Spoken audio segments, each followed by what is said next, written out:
ஒரு விஷயம், மரங்கள் வந்து அவ்வளோ நமக்கு நன்மை இல்லையா? மழையானாக இருக்கட்டும், நிழலானாக இருக்கட்டும், அவ்வளோ நன்மை.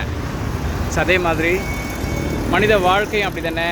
பிள்ளைங்க வந்து படித்து பின்னாடி பெரிய ஆளாக வருவாங்க, காப்பாற்றுவாங்க, அவங்கள பார்த்துப்பாங்க அப்படின்ற தாய் தகப்பன நம்பிக்கையோடு அனுப்பும்பொழுது, கல்லூரியை சேர்ந்த 2 மாணவர்கள் வெவ்வேறு தேதியில் வந்து விபத்தின் மூலமாக மரணமடைஞ்சாங்க. அவங்களோட அந்த கிளைம் செட்டில் விஷயமா போயிட்டு எல்லாம் முடிச்சுட்டு வரும்பொழுது எனக்கு இது 2 தூண்கள் கிடச்சிது.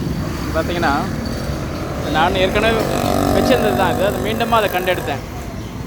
ஓகேங்களா, இது தூண்கள். இது ஸோ எப்படி மரங்கள் அங்கே நடப்பட்டு வந்து மற்றவங்களுக்கு அந்த கனியை யூஸ் ஆகுதோ, இந்த 2 தூண்கள் வந்து அந்த 2 மாணவர்கள் ஞாபகமாக, மாணவர்களோட பேர் கூட சொல்கிறேன், யாதேஷ், அபிஷேக் அப்படின்ற 2 பேருங்க. ஒருத்தர் யாதேஷ்ன்னு சொல்லலாம், ஒருத்தர் அபிஷேக்னு சொல்லலாம். அவன் நினைவாக வந்து அலுவலகத்தில் வந்து வைக்கணும். இதை ஏன்னா வந்து ஆக்சிடெண்ட் விழிப்புணர்வு வந்து சொல்லணும் அப்படின்றது ஆசை. இந்த மரங்கள் எப்படி நன்மையோ அதே மாதிரி மனித வாழ்க்கை முழுசாக வாழ்ந்தால் நன்மை. இடையில் வந்து ஆக்சிடெண்ட் வழியாக வந்து நம்ம போகக்கூடாது, ஆக்சிடெண்ட் விழிப்புணர்வுகள் வேணும் அப்படின்றத சொல்லணும் அப்படின்றது எனக்கு ஆசை. ஆக்சிடெண்ட்டு மரணம் வரக்கூடாது அப்படின்றதுனால. இந்த மரணம் ஏற்பட்ட ரீசன்ஸ் என்னென்னா, இரவில் போகும்பொழுது பத்திரமா போகணும் அப்படின்றது ஒரு ரீசன்.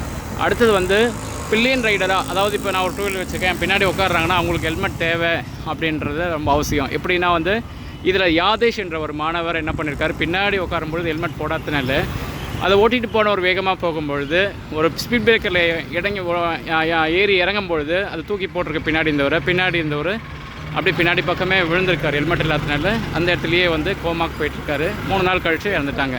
ஸோ அந்த குடும்பம் 2 பேருமே வந்து சாதாரண கூலி தொழிலாளிகள் தான், ரொம்ப ஏழைகள் தான் அவங்க.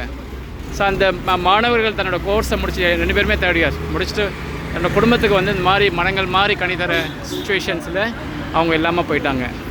ஸோ அதான் சொல்லிக்க வரேன். அந்த குடும்பம் இன்றைக்கி தவிக்கிறாங்க. ஒன்று வந்து லாஸ் ஆஃப் லைஃபு, இன்னொன்று வந்து அவங்களோட ஃப்யூச்சர் எல்லாமே அப்போவே முடிஞ்சு போயிட்டு ஆக்சிடெண்ட் வழியாக. அதனால் ஹெல்மெட் வந்து பில்லியன் ரைடர் கூட போடணும் அப்படின்றத நான் சொல்ல வரேன். தேங்க்யூ.